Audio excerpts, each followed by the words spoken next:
বহুতখিনি venture school আছে, college আছে, কিছুমানে ক্ৰাইটেৰিয়া ফুলফিল নকৰে।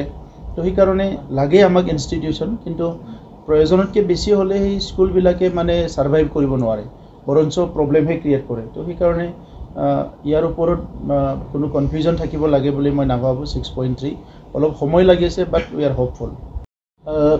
প্ৰথমতে মই আদৰণি জনাইছোঁ আমাৰ শিক্ষামন্ত্ৰী ডাঙৰীয়া আজি আমাৰ বড়োলেণ্ডৰ শিক্ষা সমস্যাবিলাকক লৈ পেলাই পৰ্যালোচনা কৰিবলৈ উপস্থিত হৈছে।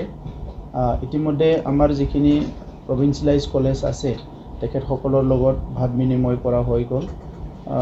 মেক্সিমাম কলেজত ইনফ্ৰাষ্ট্ৰাকচাৰৰ সমস্যা আছে আৰু কিছুমান কলেজত অলপ মানে ষ্টাফৰ অলপ সমস্যা আছে। এইবিলাক সমস্যা সমাধান কৰাৰ লগতে আমাৰ মহাবিদ্যালয় পৰ্যায়ত শিক্ষাটো কেনেকৈ গুণগত শিক্ষা কৰা যায় আৰু তাত থকা সমস্যাবিলাক কেনেকৈ এড্ৰেছ কৰা যায় ইয়াৰ ওপৰত মন্ত্ৰী মহোদয়ে খুব বিতংকে আজি ভাৱ বিনিময় কৰিলে। আৰু এই আলোচনাই আমাৰ যিখিনি কলেজ আছে সেই কলেজৰ শিক্ষাত বহুতখিনি আমাৰ সহায় কৰিব এনেকুৱা মই আশা কৰোঁ। আৰু বহুতখিনি টিপছ আজি প্ৰিন্সিপালসকলৰ মন্ত্ৰী মহোদয়ে কৈছে কি সৰু সুৰা সমস্যাবিলাক নিজৰ লেভেলত সমাধান কৰিব পাৰে। আৰু ইয়াৰ বাহিৰেও যিখিনি ফিডাৰ স্কুল আছে তেখেতসকলৰ লগতো এটা ভাল সম্পৰ্ক থাকিব লাগে, যিটো নেকি আজিলৈকে হোৱা নাছিলে। সেইকাৰণে এইবিলাক নতুন নতুন যিটো আইডিয়া সেইটো যদি লৈ কাম কৰে কলেজত বহুত আগবাঢ়ি যাব। আৰু মানৱ সম্পদ গঢ়াৰ কাৰণে আজি ইনষ্টিটিউশ্যনবিলাক বনোৱা হয়। এই মানৱ সম্পদ গঢ়াৰ যিটো মূল উদ্দেশ্য সেইটো লৈ পেলাই ইনষ্টিটিউশ্যনবিলাকে আগবাঢ়ি যাব লাগে। ডেছপাইট অফ অল প্ৰব্লেমছ যদি অলপ চেষ্টা কৰা যায় আমি শিক্ষাটো ভাল কৰিব পাৰোঁ, সেইটো আমি বিচাৰোঁ।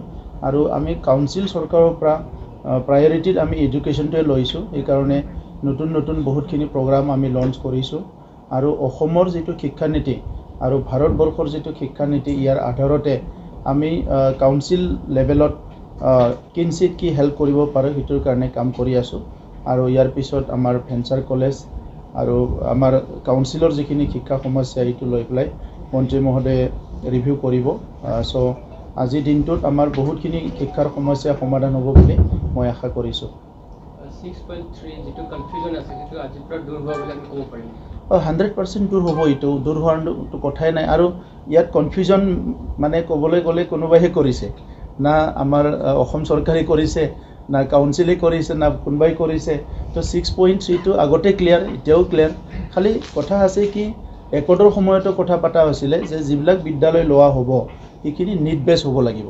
চ' নিট বেছটোৰ কাৰণে এতিয়া কিছুমান ক্ৰাইটেৰিয়াটো ফুলফিল কৰাৰ কাৰণে কিছুমান পলিচি মেটাৰত অলপ শ্ল' হৈ আছে। কাৰণ অসমত বহুতখিনি ভেঞ্চাৰ স্কুল আছে, কলেজ আছে, কিছুমানে ক্ৰাইটেৰিয়া ফুলফিল নকৰে। তো সেইকাৰণে লাগে আমাক ইনষ্টিটিউশ্যন, কিন্তু প্ৰয়োজনতকৈ বেছি হ'লে সেই স্কুলবিলাকে মানে ছাৰ্ভাইভ কৰিব নোৱাৰে, বৰঞ্চ প্ৰব্লেমহে ক্ৰিয়েট কৰে। তো সেইকাৰণে ইয়াৰ ওপৰত কোনো কনফিউজন থাকিব লাগে বুলি মই নাভাবোঁ। 6.3 অলপ সময় লাগিছে, বাট উই আৰ হোপফুল।